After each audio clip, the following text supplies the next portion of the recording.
음, 공유하고, 어디 갔지? 이건가? 됐네요.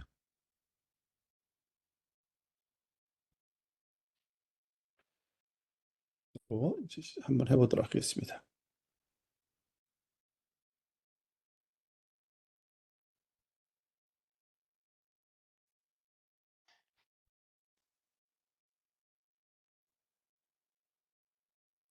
왜 카메라가 왜 꺼졌지? 비디오. 제 그 슬라이드 혹시 보이시나요? 보여요. 근데 왜 제 화면이 꺼져 버렸네, 지 스스로. 네. 아, 카메라를 안 찾을 수. 보이세요, 제가? 아니요. 제 카메라가 안 뜬다고요. 지금 잘 보입니다. 듣는 건 잘 되는데, 아, 화면 보이는 건 잘 된다고요? 네. 네. 네, 알겠습니다. 시작하겠습니다. 그, 사실은 우연히 그 발표를 듣게 됐어요. 그런데 처음에는 너무 관심을 안 가졌어요. 왜냐하면 이 안드레이 카파시가 말투가 약간 액센트가 있어가지고 외국인이 듣기에는 잘 안 들려요. 제 참 영어를 못 알아듣겠더라고요. 그런데 그거 아시죠? 노트북 LM의 그 한글로 말하자면은 그 팟캐스트 형식으로 바꿔주는 게 있잖아요. 그래서 그걸로 한번 바꿔서 혹시 핵심적인 내용이라도 들어봐야지 하고 들었는데 정말 내용이 좋은 거더라고요. 그래서 어쩔 수 없이 다시 듣게 됐어요. 그리고 사실은 이게 무슨 발표지 하고 생각을 해서 뭐 대단한 게 뭐 여기 있을까 생각했는데 굉장히 중요한 발표장이었더라고요.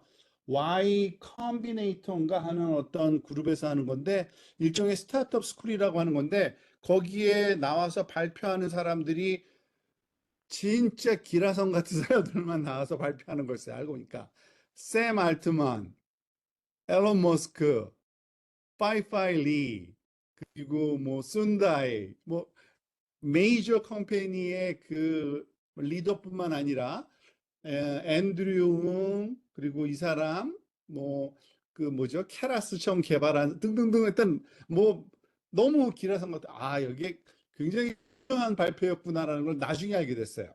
근데 사실은 이걸 왜 그 자꾸 이걸 해봐라 봐라 제가 강조했냐면 제가 생각하기에는 지금 그 AI가 어떤 식으로 발전하고 있고 그 특별히 이 소프트웨어 분야에 어떤 영향을 주고 있는지 그거에 대한 통찰을 좀 얻기에 굉장히 좋은 자료 같았어요. 뭐 제목이 그렇잖아요. 소프트웨어 era of AI, AI 시대의 소프트인데 소프트웨어가 많이 변화하고 있다라는 거를 얘는 굉장히 오래전부터 얘기했어요. 지금 또 변하고 있다. 어게인자가 붙었거든요. 자, 우선 우리가 잘 알고 있는 전통적인 소프트웨어 얘기를 먼저 합니다. 다시 아시는 것처럼 우리가 기존의 컴퓨터 그 프로그램 그 코드를 짠 것들은 GitHub에 다 있다고 볼 수 있죠. 이거 맵 오브 GitHub 이런 게 있더라고요. 진짜 몰랐는데 어떠한 그 된 것들 다 모아놓아서 맵 형식으로 거기 있는 게 그 전통적인 우리가 그 소프트웨어라고 부르는 것들이죠. 그런데 사실은 안드레이 카파스가 벌써 첫 번째 그러니까 두 번째 얘기한 거예요. 지금 이게 소프트웨어가 변하고 있다는 걸. 언제냐면 2017년도. 그러니까 이게 아마 우리가 그때 2016년도가 아마 그걸걸요. 누구죠? 알파고가 터진 게 14년인가 16년인가 아마 그래요. 제 기억에는.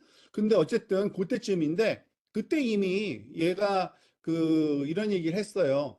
소프트웨어 1.0 시대는 갔다. 소프트웨어 2.0 시대가 왔다. 근데 소프트웨어 2.0은 뉴럴 네트워크의 웨이트, 즉 가중치가 소프트웨어다.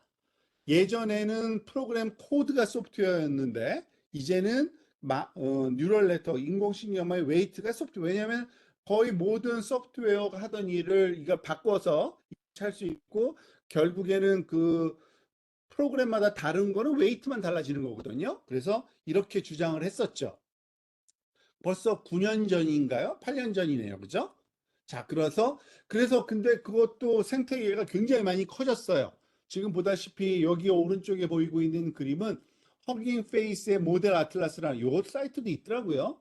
이게 덩어리져 있는 게 지금 그 조금이라도 그걸 모디파이해서 그거를 말하자면 업그레이드 웨이팅에다가 뭐 롤라나 무슨 큐 롤라 같은 걸 붙여가지고 변화시키면은 이게 덧붙이고 활용된 응용을 보이는 거거든요. 여기 빨간색은 플럭스라고 그 이미지 제너레이션 아주 유명한 거 있죠. 그것과 관련된 그 파생 그런 웨이트들이 많다는 걸 보여주는 거고 거의 비슷한 양상이에요. GitHub의 양상이 이제 허깅 페이스에서 새로운 소프트웨어들이 막 쌓여나가고 있는 그런 상황이라고 보시면 됩니다.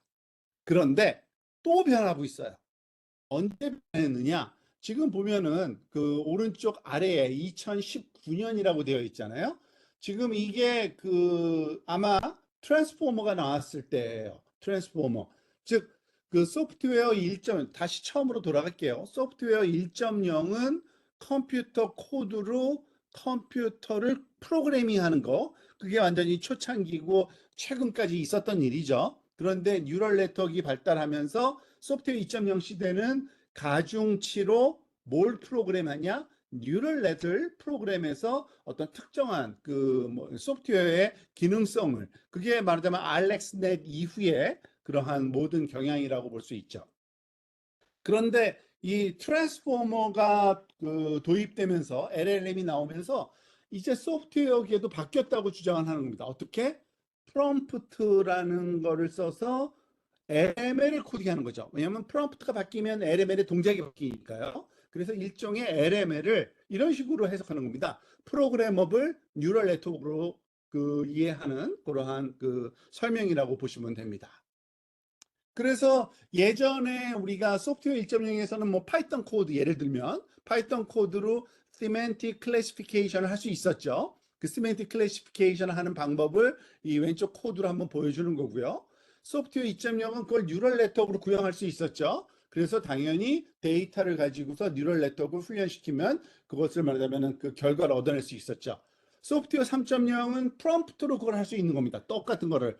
예를 들어서 프롬프트에다가 your sentiment classify 한 다음에 뭐 few-shot learning을 더 example 3개 줘서 똑같은 일을 지금 할 수 있다는 거를 설명하고 있습니다. 그래서 이런 아틀라스로 한번 살펴보면 소프트웨어 1.0 시대의 GitHub 맵, 소프트웨어 2.0 시대의 허깅 페이스의 뉴럴 웨이트들, 그러니까 뉴럴 네트워크의 웨이트들, 그것에 추가로 이제 소프트웨어 3.0 시대에서는 영어로 된 이런 프롬프트들이 많이 나오고 있고 지금 발전하고 점점점 확대되고 있는 상황이라고 이해를 하시면 되겠습니다. 그래서 2023년도에 벌써 이미 사실은 몇 년 됐어요. 이 친구도 한 2년 전에 이미 이제는 영어가 프로그래밍 랭귀지다라고 그 트위트를 해서 한번 얘기를 많이 해서 근데 그다지 바이럴하게 먼저 유행하지는 않았죠. 요 내용이. 이 사람이 경험이 있어요. 지금 그 안드레 카파시가 그 테슬라의 말하자면 AI 수장이었잖아요. 그래서 이 친구가 경험한 얘기를 하는데 이 처음에 갔을 때는 이런 말하자면 그 자율주행 자동차를 지금 왼쪽에 있는 요 그림이 그 자율주행을 하기 위해서는 다양한 정보가 입력으로 요 아래쪽에서 들어가고 있고요. 레이더 정보, 카메라 정보, 울트라소닉 정보 등등이요. 그리고 결과는 뭐 악셀레이터하고 그 뭐죠? 핸들링 스티어링 하는 거죠. 그게 그 단데 이것을 할 때 사실은 과거에는 소프트웨어 1.0, 즉 C++ 코드로 짠 말하자면 비전 말하자면 코드나 아니면 그 판단하는 코드나 다 이게 짰었던 거를 점점점 2.0 코드가 이거를 대체하기 시작했답니다. 즉 뉴럴 네트워크로 C++ 코드들이 동일한 기능을 하도록 만드는 그런 그 소프트웨어들이 많이 들어가기 시작했고요. 오른쪽에서 한 가지 예를 보여주고 있는데 사실 카메라 여러 대에서 들어오는 거를 각각의 그 이미지 정보를 하나의 뉴럴 네트워크로 합쳐서 결과적으로 그 말하자면 현재 주변 자동차 주변의 맵을 자동적으로 생성하는 이러한 그 소프트웨어가 일부가 내장되어 있다라고 말하자면 설명을 하더라고요. 그래서 결국에는 요즘 시대는 모든 소프트웨어가 점점점 이 소프트웨어 3.0, 즉 그 LML 프롬프트로 대체되고 있다라고 주장을 하고 이거는 확대될 거다라고 얘기를 하고 있습니다. 그럼 도대체 LML을 도대체 우리는 어떻게 이해해야 되느냐? 사실은 이 부분이 그 배울 게 좀 많았는데요, 저는요. 사실은 처음 듣는 얘기는 아니고 앤드류 교수가 한때 자기 강의에서 항상 하던 말이 있어요. AI는 그 새로운 전기다. 뭐 이렇게 해가지고 즉 전기가 말하자면 나오면서 인더스트리가 완전히 바뀌었거든요. 근데 그 여기서 말하는 거는 그 정도의 파급력, 영향력 뭐 이런 거를 좀 설명했다고 볼 수 있고요. 파파씨는 좀 더 디테일하게 파고듭니다. 어떻게 파고드냐면 얘는 진짜 그 전기 같다라고 얘기하는 거예요. 무슨 말이냐? 사실은 LML은 전기랑 비슷한 그 뭐죠? 그 상황을 지금 갖고 있는데 사실은 전기를 만들려면은 그 초기 투자 비용이 어마어마하잖아요. 그죠? 캐펙스라고 보통 이렇게 얘기하는데 초기 자본 이건 뭐죠? 기반 시설 투자. 결국에는 이거는 엄청난 그 LML도 엄청난 걸 그 투자를 해야 되는데 이 그리드를 조성하는 거죠. 그리고 운영 비용도 많이 듭니다. 오펙스. 근데 LML 같은 경우에는 말하자면은 그 이 API를 운영하기 위한 어떤 그 비용이 드는데 반해서 말하자면은 전기도 이 그 그리드 운영, 그러니까 말하자면 전기 배급을 위한 변전소 이런 운영이 다 되어야죠. 그리고 또 전기는 우리가 어떤 식으로 사용하나요? 즉 그 얼마 사용량에 따라서 일정 금액을 내잖아요. 전기료를요. 마찬가지입니다. 이것도 LLM도 토큰 100만 개당 얼마씩 이렇게 카운트를 하고 있고요. 그리고 또 이 전기가 잘 활용되려면은 우리가 늘 생각하는 게 이게 그 뭐죠? 일정하게 볼티지가 유지되고 안정적으로 공급돼야 되잖아요. 마찬가지로 이 LML API 사용도 레이턴시도 중요하고 말하자면은 그 일관성 있는 답변을 받아야 되고 그런 것과 유사한 그 성질을 갖는다는 얘기입니다. 그리고 이 전기도 때에 따라서 우리가 솔라 에너지를 쓸 때도 있고요. 또는 배터리 쓸 수도 있고요. 또는 그 발전기 쓸 수도 있죠. 마찬가지로 이 LML도 뭐 오픈 AI 거 썼다가 아니면 내가 깔아놓은 내 자체 컴퓨터 안에 있는 그 라마를 썼다가 등등등 이거를 스위칭할 수 있는 그런 상황입니다. 심지어는 이것까지 비슷한 현상이 나타납니다. 브라운아웃이라 그러죠. 이 블랙아웃 완전히 꺼지는 거고 아마 그 스페인에 한때 전기 공급이 끊어져서 뭐 난리 났었는데 비슷한 현상이 오픈 AI 서버 다운되면 일어납니다. 마찬가지로 업무를 못 하는 거예요. 왜냐하면은 우리가 대부분 다 이제 그 챗 GPT를 활용해서 많은 업무에 활용되고 있기 때문에 비슷한 현상이 나타나고 있다고 합니다. 심지어는 이런 유사성도 한 가지 비유를 합니다. 그 반도체인 거죠. 말하자면 반도체. 즉, 그 LML은 반도체하고 비슷하다. 왜냐하면 어마어마한 돈을 들여서 반도체 공장을 세우잖아요. 마찬가지예요. LML도 그 어마어마한 이러한 그 소위 클러스터를 만들어서 그 우리가 학습을 시켜야 되죠. 그리고 딥텍 트리를 갖는다니까 굉장히 그 고난도 기술 같은 게 필요하죠. 실제로는 또 그래서 이건 비밀에 붙이는데 말하자면 팹도 마찬가지고 반도체도 이런 LML도 회사에서 오픈 안 하는 이유가 있는 겁니다. 그리고 이런 거죠. 뭐 뭐죠? 좀 더 그 뭐죠? 4나노미터짜리의 말하자면은 반도체 소자를 성공했다 하는 거는 일종의 그 클러스터의 스피드를 그 플롭스를 높였다. 이것과 비슷하고 때때로 이 그 패블리스라고 해가지고 저도 요번에 알게 된 요인데 이런 그 제조 공정 그 공장은 없지만 반도체 디자인하는 회사들 있죠. 그런 것들이 결국에는 이 NDVI에서 돌리는 거. 왜냐하면 NDVI에서 학습시켜서 그 배포한 것들은 말하자면은 우리가 NDVI 그 말하자면은 에서 어디든지 그 GPU가 있으니까 쓸 수 있는 거고요. 구글 같은 경우에는 자기가 갖고 있는 거에서만 돌리죠. 그래서 그 TPU 같은 거, 인텔 같은 게 그런 회사라고 보통 여기서 얘기를 합니다. 자기네 그 회사 거에서만 돌아갈 수 있도록 만들고 뭐 이러는 거죠. 아주 유사한 상황이 벌어지고 있고요. 가장 그래도 여기 중점을 두고 설명하는 것 중에 유사성 중에 하나 LML은 오퍼레이팅 시스템, 말하자면은 그 우리가 많이 쓰는 OS를 얘기합니다. 지금 OS는 우리가 알다시피 세 가지죠. 윈도우 시스템, 맥OS, 그리고 리눅스. 마찬가지로 이 LML도 몇 가의 그 브랜드는 있어요. 우리 챗GPT, 제미나이, 그리고 클로드, 딥식 뭐 등등등이 있어요. 하지만 그거 말고 라마로 대변되는 그 파생되는 많은 그 아류들이 있잖아요. 그것들은 또 리눅스처럼 우리가 생각할 수 있다는 겁니다. 근데 그렇게 그 어떤 그 된 영역뿐만 아니라 이 기능적으로만 봐도 너무 OS랑 똑같다는 거예요. 이 주장은 굉장히 오랫동안 하고 이것에 말하는 동의하고 공조하는 사람들이 저도 꽤 많은 걸 알고 있는데 LML을 일종의 OS처럼 생각을 해도 된다라고 주장을 합니다. 즉 LML 안에 램이 있잖아요. 램은 일종의 우리가 컨텍스트 윈도우 파트, 컨텍스트 말하자면은 그 길이를 램으로 볼 수 있는 거고요. 램의 LML이 일종의 그 CPU 역할을 주로 하는데 예를 들어서 비디오나 오디오와의 IO가 붙으면은 우리가 알다시피 멀티모달 말하자면 LML이 되는 거고요. 그리고 이 외부에 말하자면 그 브라우저나 또는 또 다른 LML과 통신할 수 있도록 만들어서 우리가 그 가용성을 많이 높이고 있죠. 그리고 소프트웨어 1.0 툴들도 활용할 수가 있죠. 칼큘레이터나 파이썬 인터 터미널 뭐 등등이고요. 그리고 파일 시스템을 활용하는 OS는 어떤 거를 비유할 수 있냐면 일종의 인베딩 시스템, 즉 우리가 그 레그에서 사용하는 모든 도큐멘트들은 인베딩에서 LML이 가져다 쓸 수 있잖아요. 그 일종의 하드 디스크처럼 그게 인베딩이 그러한 그 OS에서의 하드 파일 시스템처럼 동작할 수 있다는 얘기입니다.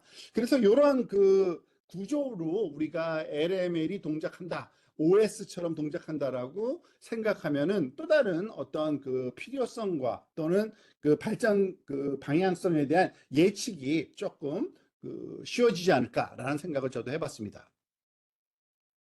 얼마나 비슷한지 한번 또 예를 들고 있는데요. 여러분 알다시피 그 비주얼 스튜디오 코드를 당연히 VS 코드 그 대표적인 IDE잖아요. 윈도우에서 쓸 수 있고, 맥에서 쓸 수 있고, 리눅스 쓸 수 있죠. 마찬가지로 그 커서 같은 그 LML 앱이 일종의 그 ID처럼 생각을 하면은 GPT를 쓸 수도 있고요, 클로드 쓸 수 있고, 제미나이 써도 되고요, 어느 걸 써도 돼요. 어느 OS를 써도 상관이 없는 거죠. 그런 상황으로 이해하셔도 됩니다. 그리고 지금 상황이 어떻게 보면 컴퓨터의 초기 그 발전 시기랑 너무나도 유사하다는 걸 알 수 있는데 아마 그 정성원 교수님도 저랑 같은 그 비슷한 세대이기 때문에 그 대학교 때 백스 컴퓨터라 그래가지고 말하자면 본부에 하나 있고 모든 학생들이 말하자면 쓸 수 있는 그런 상황이 지금 똑같은 거예요. 메인프레임 하나 놓고 시간을 우리가 나눠 갔잖아요. 타임 쉐어링 컴퓨팅 타임을 그거랑 똑같습니다. API도 오픈 그 AI사의 그 챗GPT를 메인프레임에 갖다 놓고서 클라우드 갖다 놓고서 거기서 말하자면 시간별로 뭐 그걸 활용하는 건 똑같은 지금 상황이 벌어지고 있다라고 봐도 되는 거죠. 그러면은 결국에는 이거 PC로 가지 않을 거야? 맞습니다. 결국에는 이 컴퓨터가 점점 소형화돼서 LML이 PC처럼 누구나 가질 수 있는 그런 징조도 보이기도 합니다. 이것의 한 가지 예인데 말하자면 트윗한 것 같아요. 그 특히 그 미니를 4개를 가지고서 여기 라마 4를 돌린 거 그리고 맥미니 7개를 가지고서 딥식 R1을 돌린 거 이런 예가 말하자면 그 리포팅 되는 게 있는데 일종의 말하자면은 PC처럼 우리가 컴퓨터가 점점 작아져서 이런 식으로 쓸 수 있는 것처럼 LML도 당연히 작아져서 이와 같이 우리가 쓸 수 있는 상황이 될 가능성이 꽤 높다라고 볼 수 있습니다.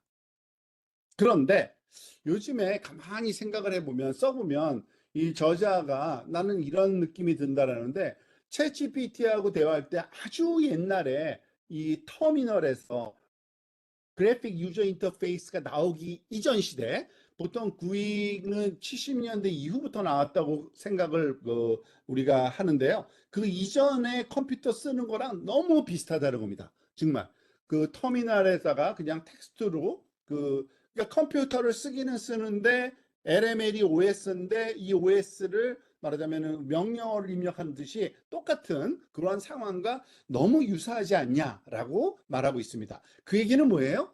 결국에는 GUI가 나올 거다라는 얘기죠. 바로 그 그래픽 유저 인터페이스가 물론 다른 형태겠죠. 그것이 빨리 나와서 이것이 점점 그 말하자면 활용도가 더 높아지게 될 가능성이 높다는 거고요. 그런데 똑같기만 하진 않아요. 또 이거는 조금 소위 LML 이 특별한 기술은 약간 기존의 기술과는 완전히 좀 다른 면이 하나 있긴 있는데, 예전에 거의 모든 그 하이텍들은요, 그 거브먼트에서 코퍼레이션에서 컨슈머로 이 위쪽의 그림처럼 너무나 힘든 기술이기 때문에 아무나 못 쓰다가 상용화 시켰다가 그러다가 일반인한테 퍼지는. 근데 LMN은 거꾸로라는 겁니다. 오히려 GPT를 가지고 아주 사소한 일들을 많이 사람들이 하는데, 예를 들어서 계란 익히는 방법에 대해서 좀 알려줘 뭐 이런 등등의 사소한 그런 걸 쓰는데, 이것들이 오히려 활용도가 점점 회사에서 활용하기 시작하고 있고, 그 회사에서는 또 이제 정부에서 좀 더 하이텍, 말하자면은 탄도미사일의 말하자면은 개발을 위해 이런 걸 활용한다든지, 그런 방향성은 오히려 거꾸로라는 겁니다. 좀 희한한 상황이 벌어지고 있다라고 우리가 관측할 수 있다고 이렇게 이 상황을 조망하고 있어요.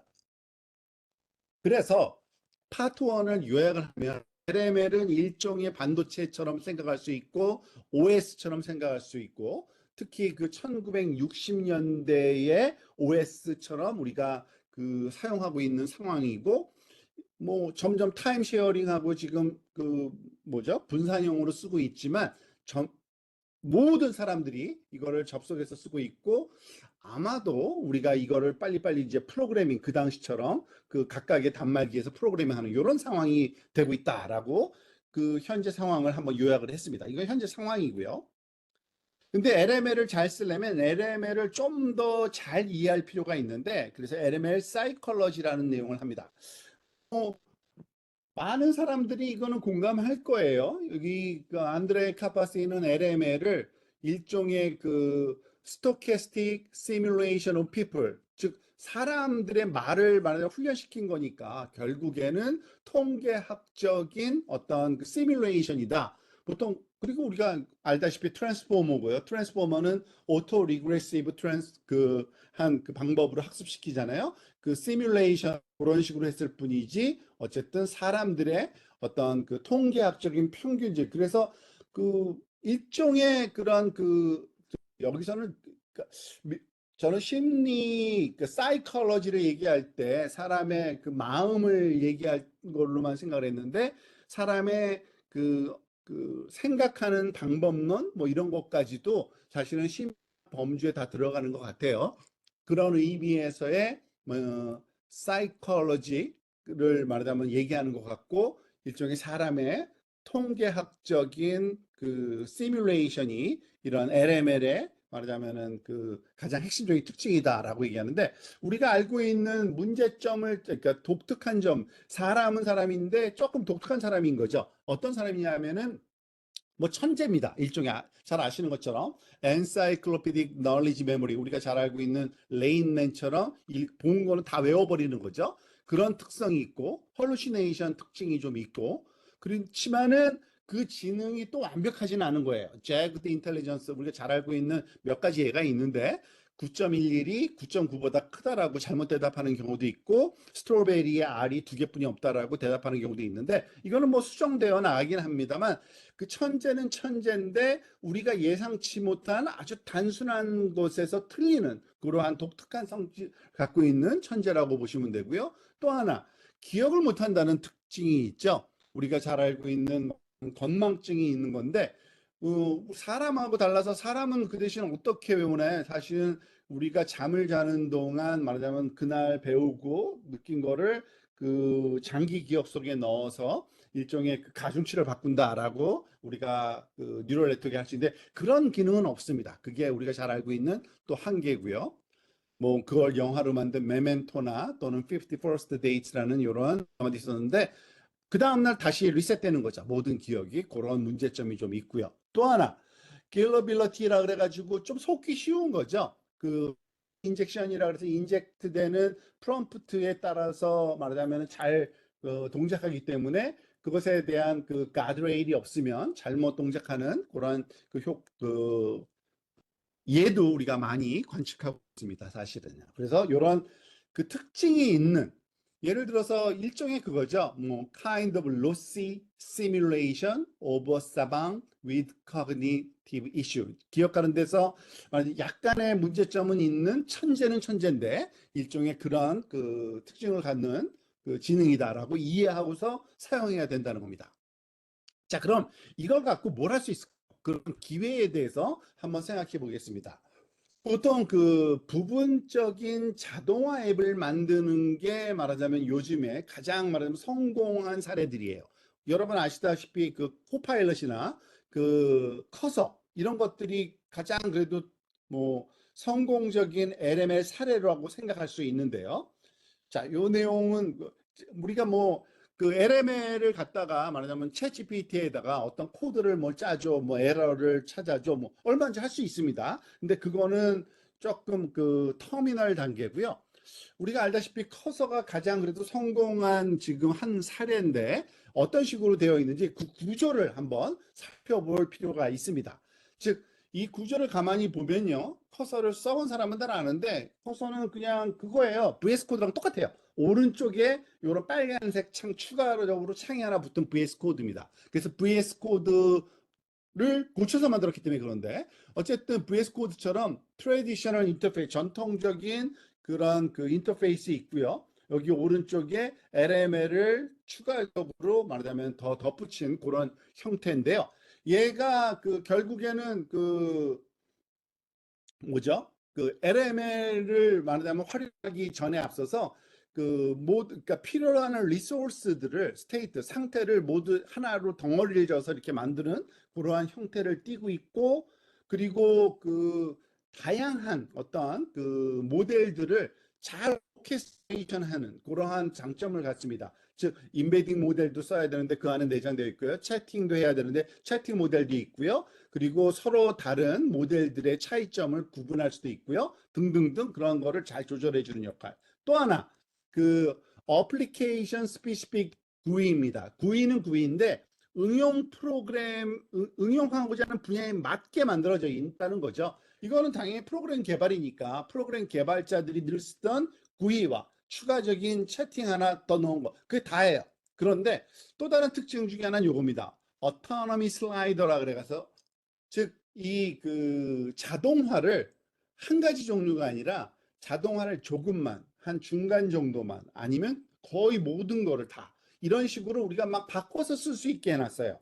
이 커맨드 키를 쓰면은 커맨드 K, 커맨드 L, 커맨드 I라는 게 그죠?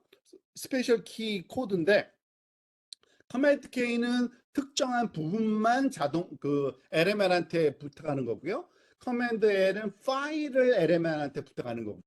커맨드 I는 에이전트 모드에 네가 다 알아서 고쳐야 해요. 그냥 파일들 다 바꿔가면서 이런 식으로 어토노미 슬라이더 기능을 두었기 때문에 아마 잘 된 것 같다. 이런 것들이 기본적인 요소가 아닐까라고 이 커서를 예를 들으면서 하나 설명하는데 그 유사한 예로 또 퍼플렉스를 듭니다. 여러분 우리가 잘 알고 있는 또 그 성공적인 LML 활용 중에 하나가 퍼플렉스티잖아요. 얘가 그 요소 중에 몇 가지를 그대로 갖고 있어요. 즉 패키지 인포메이션 인투 컨텍스트 윈도우 전체적 안에다가 필요한 정보를 다 집어넣고 그리고 다양한 LML을 말하자면은 이거 썼다 저거 썼다 할 수 있게 하고 만들었고요.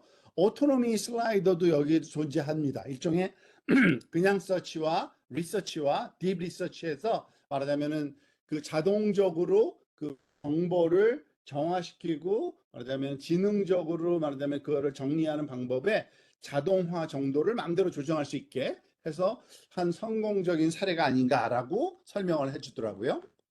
그렇다 보면은 앞으로는 그러면 어떻게 나머지들은 변할까? 이거는 좀 예상이 안 된다는 겁니다. 조금 예를 들어서 아도비 또는 언리얼 이건 게임 만드는 프로그램, 왼쪽은 그림 그 아도비 포토샵이죠.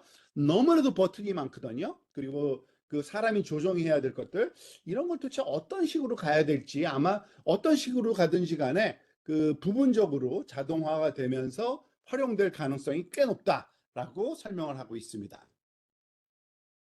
이거를 좀 더 크게 한번 살펴보면은 결국엔 그 부분적인 자동화를 우리가 잘 사용할 수 있게 하는 UI, UX가 결국엔 답이 아닐까라고 제안을 합니다. 왜냐하면 AI를 사용해서 사람이 사용할 때 그냥 AI한테 모든 걸 시키지는 않고 AI는 생성을 할 코드든 그림이든 음악이든 생성을 시키고요. 사람이 그 베리피케이션 하는 거죠. 그것이 맞다 틀리다 잘했다 못했다를 하는 거죠. 근데 이 부분이 더 쉬워져야 된다는 거예요. Make this easy and fast to win. 즉 사람이 그 뭐죠? AI가 생성된 거를 좀 더 말하자면은 그 뭐죠? 베리파이, 그러니까 그 평가하는 거를 편하게 만들어 줘야 되는 거고요. 그런데 또 하나 주의할 점은 그런 AI가 잘 만들어야 되거든요. 그래서 여기서는 그 on a tight leash라는 말을 자주 쓰는데 고삐를 꼭 잡아줘야 된다는 겁니다. 즉 우리가 알다시피 헐루시네이션도 있고 말하자면은 그 프롬프트의 정확도에 따라서 내는 답변이 우리의 의도와는 다르게 많이 나오는데 그래서 성공적인 이런 그 베리피케이션을 높이려면 오히려 그 타이트한 말하자면 고삐를 그러니까 아주 그 조절을 잘해서 써야지 된다는 얘기를 좀 했고요. 그래서 결국엔 뭐 커튼으로 표시하면 이 AI를 쓰는 거 좋은데 이 AI를 코딩할 때 사용한다. 특히 우리가 지금 관심이 요즘에는 그 바이브 코딩 때문에 여기 바이브 코딩 얘기로 이제 그 주요 주제가 흐르는데 어떤 식으로 해야 되느냐? 반드시 고삐를 쥐고 우리가 잘 활용을 해야 된다라는 거고요. 그러기 위해서는 몇 가지 말하자면은 그 방법론을 조금 설명하고 있는데 요거는 조금 그뭐 아주 간단한 내용이라서 그냥 스킵을 해도 될 것 같아요. 그 코딩할 때는 이런 주의를 좀 해라라는 겁니다. 그래서 너무 막연하게 말하자면은 그 질문을 말하자면 프롬프트를 하면 안 되고 좀 더 구체적이고 우리가 원하는 그러한 그 결과가 나올 수 있도록 아주 타이트한 그러한 그 바이브 코딩을 해야지만 좀 더 좋은 결과를 얻을 수 있을 거다라는 얘기를 몇 가지 한 가지 그 샘플로 하나 보여주고 있습니다. 그리고 또 하나 그렇다고 그 이 AI를 사용한 특히 LML을 활용한 것을 본인도 이 에듀케이션 쪽에 관심 많다고 했어요. 그래서 이것을 LML을 어떻게 활용하는 게 좋을까라고 많이 고민을 하고 있는데 예를 들어서 뭐 나로 뭐 피직스 좀 가르쳐 줘. 뭐 이런 식으로 했을 땐 답은 없는 겁니다.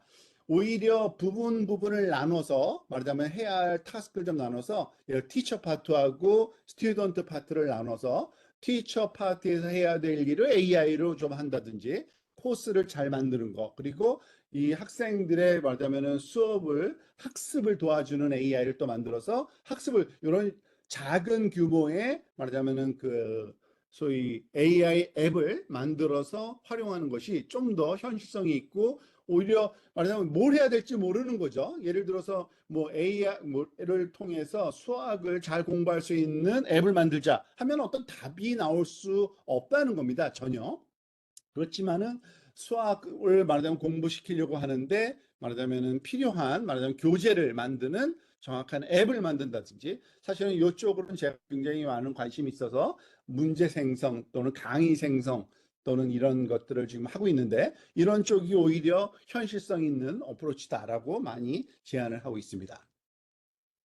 그 자율주행도 마찬가지라고 합니다. 이거는 그 개인 경험을 얘기하는 거고요. 테슬라에서 했던 작업을 좀 설명해 주면서 자율주행도 일종의 그 오토노미 슬라이더를 둬가지고서 뭐 부분을 따로따로 자동화시킬 수 있고 그거를 마음대로 컨트롤할 수 있다고 합니다. 그러니까 라인 지키는 거 그리고 또는 앞차와의 거리 조절하는 거 또는 뭐 하이웨이를 결정하는 거, 그리고 뭐 트래픽 라이트 앞에서 사인 앞에서 신호등 앞에서 사인 앞에서 스탑 등등 하나하나를 그런 그 오토노미 슬라이더로 조정해 가면서 할 수도 있다라고 합니다.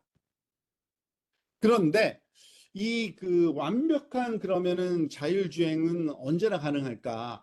사실은 지금 말하고 있는 모든 어플리케이션의 그 문제점은 완전하게 그것을 다 하기에는 그렇게 단순하지는 않다라는 경험을 얘기하고 있는데요. 이 사진이 2013년도에 벌써 12년 전에 찍었대요. 웨이모 타고서 팔로알토를 돌아다니면서 이 사진도 구글 글래스로 찍었다고 합니다. 그래서 그때 해봤더니 완벽했대요. 아무 문제 없었대요. 그런데 실용화되는 데는 아직까지도 실용화되고 있지 않거든요, 완벽하게. 그러니까 실제로 이런 에이전트를 만드는 것 자체가 바로 구현돼서 바로 완성되는 거는 좀 어려울 것 같다라는 경험에서 많은 얘기를 하고 있습니다. 그래서 데모는 사실은 뭐 뭐든지 다 될 것 같지만 모든 곳에서 잘 돼야 되기 때문에 works at any가 아니라 works.all이 되어야지만 프로덕트가 나오니까 거기까지는 항상 좀 시간이 걸릴 거라는 경험을 좀 공유했습니다. 요즘에 사실은 에이전트의 시대다라고 얘기를 많이 하는데 2025년은 에이전트의 시대다라고 사기는 사람들이 얘기하는데 조금 전 보수적으로 아까 조금 전에 그 경험 삼아서 사실은 앞으로 10년간이 에이전트 시대가 될 것 같다라고 이 사람은 그 얘기합니다. 그러니까 계속적으로 발전해 나가야 된다는 거죠. 벌써 한 번에 모든 게 완성되는 건 아니라는 겁니다. 그 한 가지 예로서 요 아이언맨 수트를 드는데 아마 아이언맨 영화를 본 사람들은 다 아는 얘기인데 처음에는 옷만 만들었고요. 그래서 그 옷을 입어야지만 동작을 했고 일종의 어시스턴트죠. 그렇지만은 나중에는 옷 자체가 아예 그 아이언맨처럼 동작을 하잖아요. 그래서 에이전트와 이런 어그멘테이션 사이에서 오토노미 글라이더를 슬라이드를 둬가지고 조절해 가면서 우리가 작업을 하는 게 아마 현실성 있는 그러한 그 응용이라고 그 얘기를 합니다. 즉, 이 LML 시대에 그 LML을 활용한 소프트웨어, 자동 소프트웨어를 개발하는 데 있어서 아이언맨 로봇을 만들겠다. 뭐 이런 식보다는 사실은 아이언맨 수트를 만들겠다. 그 부분적인 자동화를 하겠다. 그리고 그 거기 그 응용 분야에 맞는 GUI나 UI UX 그리고 베리피케이션 제너레이션 루프를 빨리 할 수 있는 거 오토노미스 이런 5가지 정도를 고려하면서 말하자면은 그 프로덕트를 만들어야지 좀 성공적인 프로덕트 현재의 말하자면 시장에서 그 받아들여지는 그런 그 제품이 나올 것 같다고 합니다. 그러니까 왜 얘기를 하나 했더니 이게 그 스타트업 그 스쿨이에요. 그러니까 그 베이에어리아에 있는 그 대학생 또는 대학원생들 스타트업 사람들 수천 명 모아놓고 한 강연이거든요. 그래서 아마 그분들한테 이런 아이디어를 드리려고 많이 이런 얘기로 꾸몄던 것 같아요. 그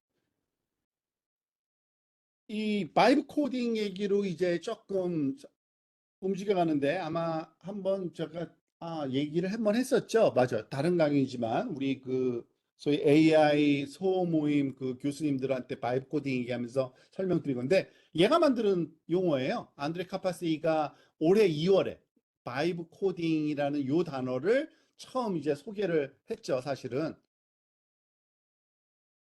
쓸 걸 잘못했네요. 그죠? 아마 2월 달 정도였죠. 바이브 코딩 요 단어를 처음 소개했고 이게 위키피디아에도 올라갔어요. 그리고 사실은 여기 아마 안드레 카파시가 만든 용어다라고까지 나옵니다.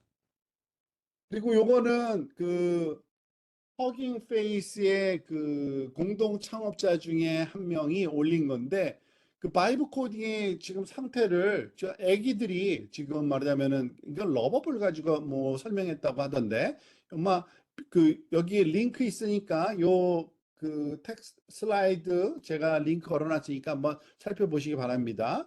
그 초등학생들이 코딩하는 과정 그런 거를 재밌게 표현 그 상황을 한번 보여준 거예요. 그리고 직접 자기도 iOS 앱을 한번 만들어 봤다 그러고요. 요거 iOS 앱을 만들려면은 그 특별한 그 랭귀지 알아야 되잖아요. 뭐죠? 스위프트인가 뭔가 있는데 그거 모르는데 만드는데 얼마 안 걸리고 만들었다고 하고요. 무슨 칼로리 재는 그런 것 같아요. 이런 거 요걸 자세히 설명은 안 했는데 여기서 했고요. 오히려 바이브 코딩으로 진짜 완성도 높은 앱도 하나 만들었답니다. 이거 정말 동작하는 앱이에요. 저도 한번 들어가 봤어요. 진짜 동작해요. 근데 돈을 내야 돼요. 그 대신 그게 문제죠. 처음에 그 3달러어치의 그걸 주긴 주는데 금방 쓰기 때문에 잘 안 되고, 메뉴젠이라는 건데 뭘 만들었냐면 이거 한번 만들었답니다. 이 아이디어도 괜찮은 것 같아요. 나중에 학생들한테 그 졸업 프로젝트 할 거 없으면 이거 하라고 아이디어 주면 너무 좋겠다 싶더라고요. 메뉴를 사진 찍으면 그 각 메뉴마다 아, 이건 어떠한 음식이야라고 사진으로 알려주는 겁니다. 굉장히 편리하겠죠? 그런데 요게 그 앱이고요. 요 앱을 실행시키면은 그 잘 말하자면 이게 동작 이거 유튜브 말하자면은 숏 그런 그 비디오인데 제가 링크는 안 해놨는데 나중에 한번 찾아보시면 됩니다. 한번 실험을 해보니까 잘 되긴 되더라고요. 이렇게 음식들이 나오는 거예요. 그런데 이 경험을 공유하는데 이거는 저도 많이 해봐서 아는데 아주 정확한 그런 뭐죠? 솔직한 그런 그 평가를 합니다. 바이브 코딩 하는데 가장 쉬운 건 코딩이래요. 맞습니다. 코딩 자체는 너무 쉬워요. 말로 하니까 말로는 코드가 만들어져요. 근데 문제는 이게 로컬에서만 동작한다는 거죠. 그래서 이것을 좀 더 정말 그 프로덕트 형태로 만들려면 당연히 API 그 키 말하면 그 구입해야 되고요. 그리고 그 API 키 사용하는 방법을 알아야 되고요. 그리고 배포하려면은 그 배포 사이트, 보통 버셀에다 요즘 많이 하는 게 파퓰러한데 그걸 배포하는 방법. 그리고 또 도메인 네임도 얻어야 되죠. 그리고 사용자 인증을 해야겠죠. 그 다음에 이 페이먼트도 돈을 내고 쓰게 만들어야 되니까 그것도 붙여야겠죠. 나머지가 너무 힘들어요. 나머지가. 예를 들어서 이그 만드는데 이거는 뭐 몇 시간 안에 만들었는데 이 나머지가 일주일 정도 걸렸다고 합니다. 그러니까 이 부분들이 시간을 많이 잡아먹어요.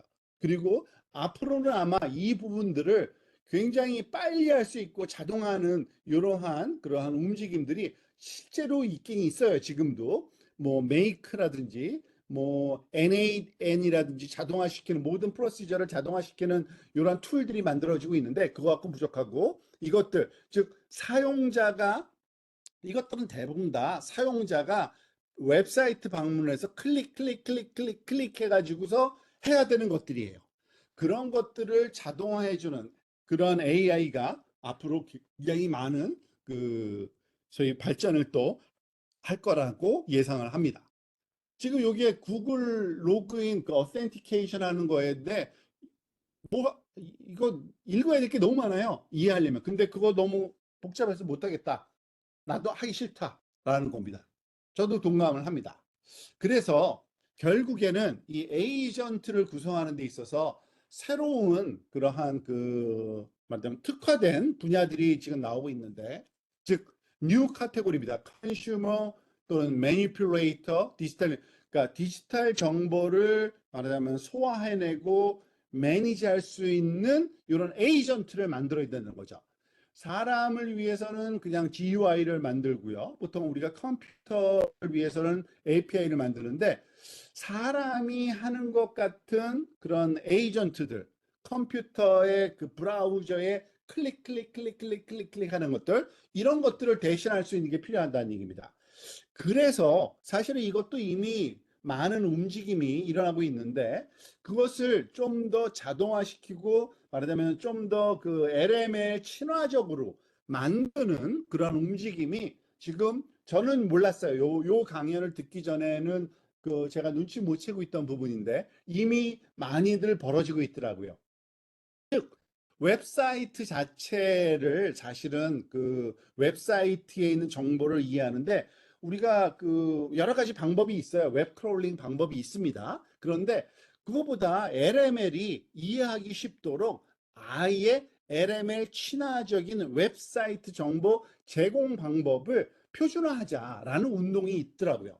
예를 들어서 LML.txt를 만들자라는 게 있습니다. 이거는 아마 그 제레미 하워드랑 이분도 그 유명한 그 말하자면은 그 학자면서 유튜버인데 24년도 9월 작년 9월에 이런 운동을 했더라고요. 그래서 만들면 웹사이트예요, 이게. 웹사이트인데 웹사이트에 있는 건 다 HTML, CSS, 자바스크립트로 있잖아요. 그거 다 지워버리고 그거를 다 그 마크다운, 우리가 그 거의 이 굴로 바뀐 것 같아요. 모든 그 소위 LML이 이해하기 쉽도록 도큐멘트를 바꿀 때 가장 그 많이 활용되는 표준화된 방법이 마크다운입니다. 그래서 마크다운 형식으로 바꿔서 그 항상 그 같이 웹사이트에 제공하자라는 그러한 그 제안을 좀 했다 그러고요. 그와 같은 일을 그 적극적으로 또 활용하고 있는 그 기업들도 있다고 합니다. 예를 들어서 버셀이라는 그 내가 굉장히 앞서가고 있는 건데 그 친구들이 그 예를 들어서 이런 사이트를 하나 갖고 있다고 생각을 해보세요. 이 사이트는 말하자면은 그 V0라는 이것도 바이브 코더 그 뭐죠? 제품 중에 하나예요. V0가. 그래서 그거 쓰는 방법에 대해서 이렇게 뭐 어떻게 쓰는 거다, 어떻게 쓰는 거다 이렇게 다 일일이 써 있잖아요. 근데 그것을 말하자면은 그 소위 LMLs.txt로 바꿔서 말하면 제공을 하면은 이거를 그 소위 LML이 읽어서 사용법을 스스로 익혀서 그 사용법을 따라서 그 사이트에서 제공하는 소프트웨어를 LML이 활용할 수 있게 되는 거죠. 그죠?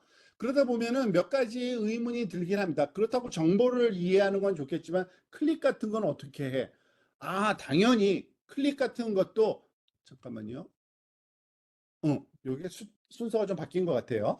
클릭 같은 것도 쉬워요. 이제 그래서 클릭 대신에 CURL로 바꾸자는 운동이 많이 일어나고요. 이거는 써본 사람들은 알 겁니다. 컬이라 그래서 그 뭐죠? 윈도우나 말하자면 맥이나 그 그러니까 터미널에서의 그 명령어로 거의 모든 거를 할 수 있게 만들어 놓은 명령어 체계고요.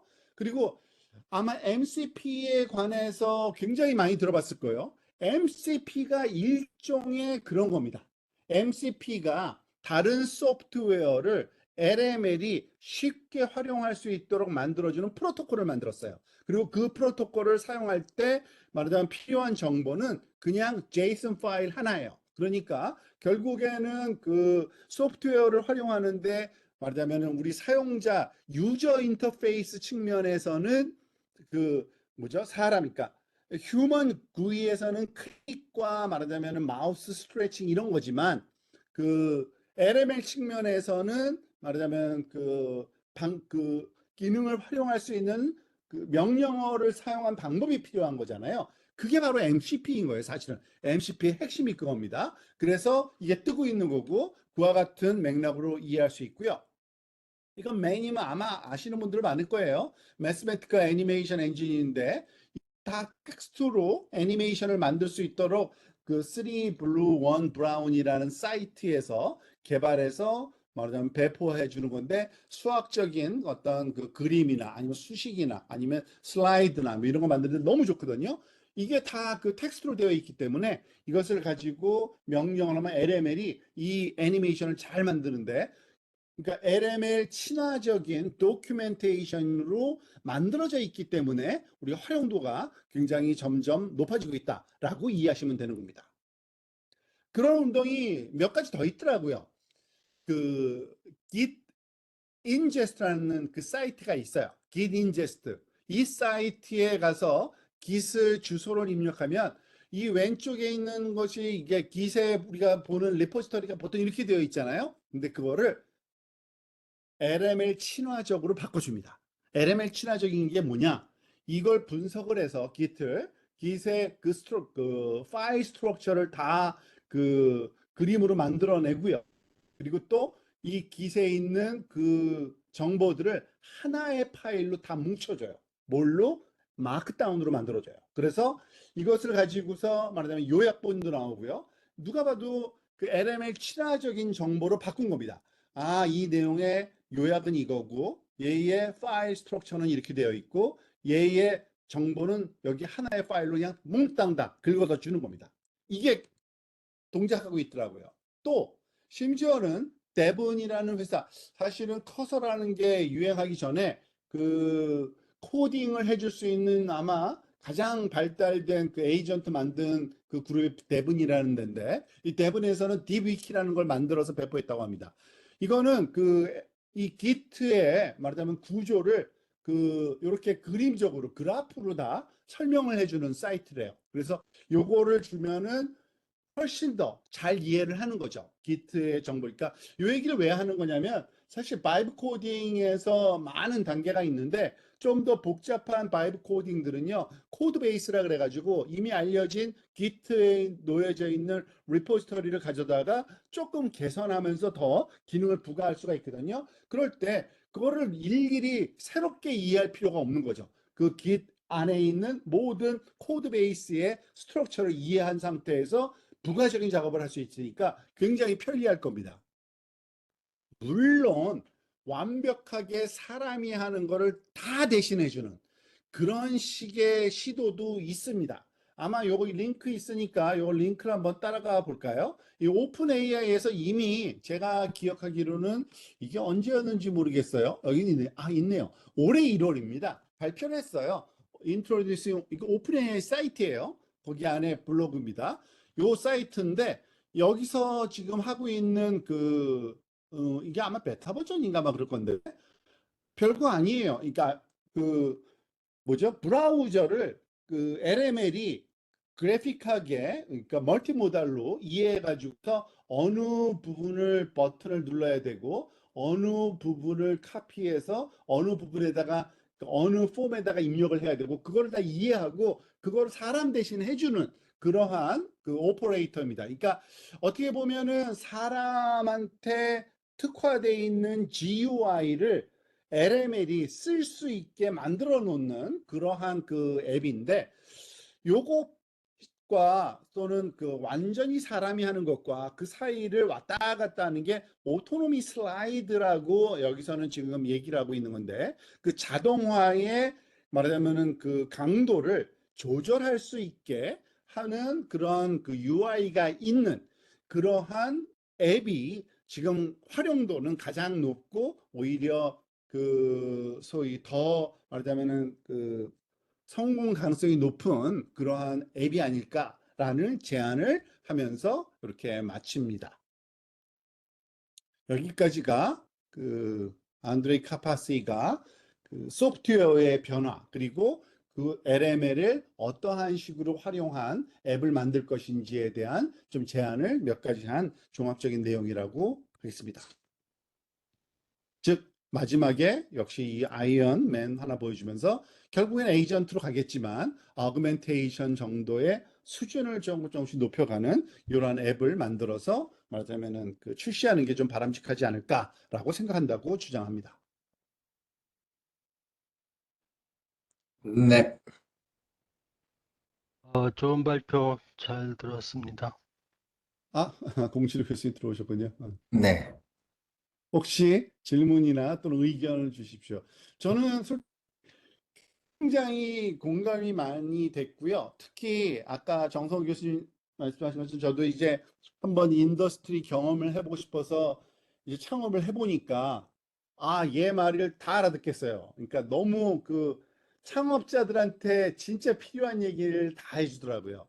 지금 학교에서 배우는 거는 그거는 학문적인 얘기고 실제로 그 사업하는 사람들은 맨날 생각하는 게 어떻게 뭘 만들어야지 성공할까 맨날 그거거든요.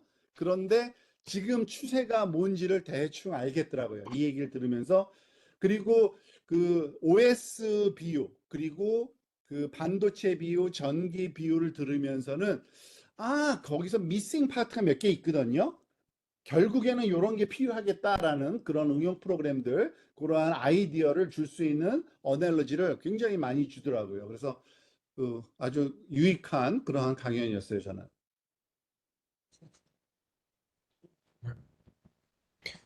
교수님 이거 발표 자료는 교수님이 만드신 건가요? 아니면 아니요, 그분? 안드레이 카파시 공개했어요.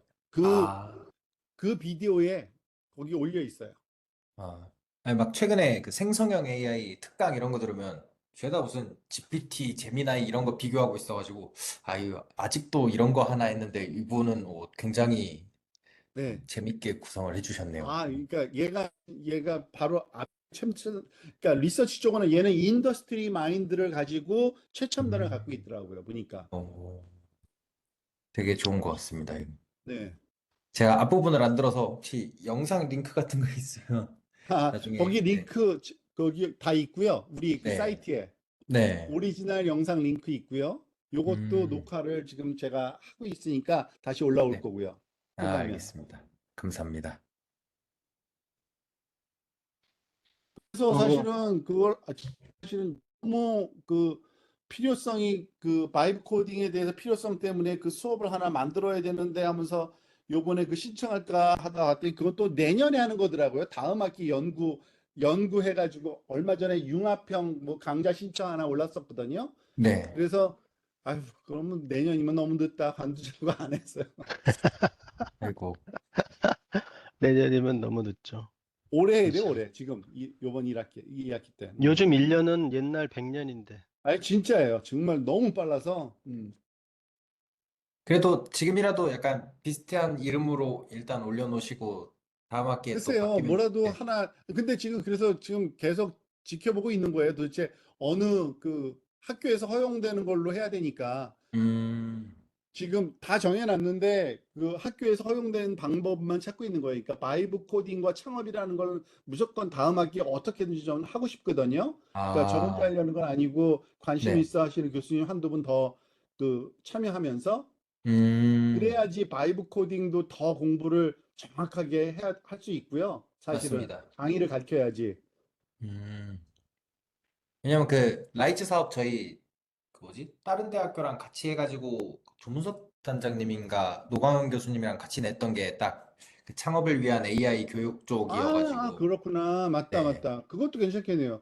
혹시 네, 공진우 교수님 관심 있으면 제가 네, 옆에서 도와줄 테니까 공진우 교수님이 그냥 네. 이런 강의 하고 싶은데 거기서 그 사업으로 하는 거 어떠냐고 제안해 보세요. 괜찮아요.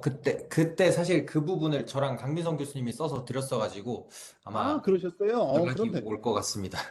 그럼 보게 그거 되면 하시면 네, 됩니다. 예. 할 같이 수 있겠네요. 잘하시면. 예. 네, 다 공유를 해드리겠습니다. 네. 강미성 교수님 그때 맞아요. 그 굉장히 그걸 잘 활용하시더라고요. 바이브 코딩 이제. 네. 맞습니다. 네. 음. 그러면 아니,